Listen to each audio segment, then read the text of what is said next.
Nyuma rero y'uko ingabo z'u Burundi ejo bivuzwe ko zigomba koherezwa muri Repubulika Iharanira Demokarasi ya Kongo kujya nyine gufasha FARDC kurwanya umutwe wa M23, ibinyamakuru bimwe byagiye bisakuza, bamwe bakavuga ko wenda byaba atari byo, wenda ko ari ukubeshya, ariko ntabwo bikiri inkuru kuko izi nizo mubona ngabo zaraye zoherejwe na Perezida w'u Burundi. Ikindi kandi murabizi ko uyu munsi nibwo habaye inama yahuje abayobozi ba EAC ndetse na SADC, aho abakuru b'ibihugu baje kwitabira mu mujyi wa Dar es Salaam muri Tanzania. Abayobozi rero bagiyeyo, ariko abayobozi bamwe na bamwe nka Perezida w'u Burundi ndetse n'uwa Kongo ntabwo bigeze bahagera, ndetse amakuru ari gucaracara agakomeza kuvuga ko Perezida w'u Burundi we ngo yari ahugiwe mw'uyu murimo cyangwa se mw'uyu mushinga wo kuguma nyine kohereza ingabo muri Repubulika Iharanira Demokarasi ya Kongo, aho bivugwa ko Perezida w'u Burundi yamaje kurungika cyangwa se kohereza ibihumbi 10 by'ingabo zigiye gufasha FARDC kugira ngo babashe kurwana no gutsimbura umutwe wa M23 mu birindiro wafashe. Ni urugamba twavuga ngo rugiye kongera gusubira ibubisi, cyangwa se akaba izi ngabo nazo zigiye gupfira ku rugamba nk'uko n'abambere byabagendekeye.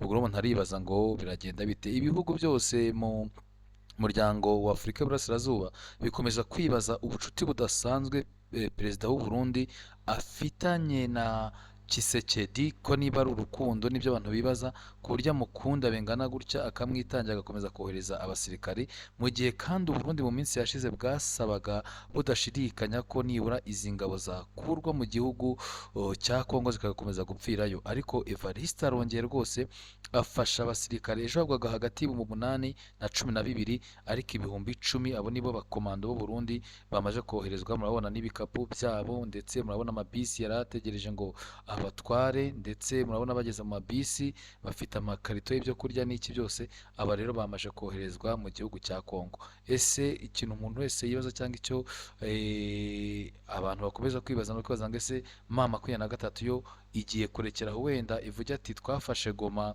reka bare dukomeza kuyobora, tureke ibice bindi nka Bukavu.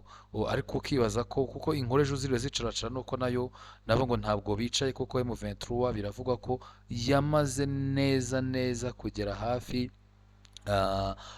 y'umujyi wa Bukavu. Bavuga ko ndetse ikibuga cy'indege cya Kavumu gishobora kuba kimeze nk'aho kigoswe n'ingabo za M23. Inama rero ikomeje kubera i Dar es Salaam muri Tanzania. Kugeza ubu nta mwanzuro n'umwe ubu ngubu kuri isaha uratangazwa mu byayivuyemo, ariko mu ijambo Samia Suluhu yavuze nka Perezida wa Tanzania, yavuze ati nyaboneka icyo dukwiye gukora twese nk'ibi bihugu ni uko tugerageza gushaka amahoro kandi arambye, tugashakira amahoro uburasirazuba bwa Kongo ndetse n'amajyaruguru yabwo. Ibi rero abayobozi nibyo bakomeje kuganiraho muri Tanzania. Abantu rero bakaba bakomeje kwibaza ndetse bategeranyije amatsiko ibiza kuva mu iriya nama, kuko umuntu wese abifitiye amatsiko aribaza nyine uko bizagenda.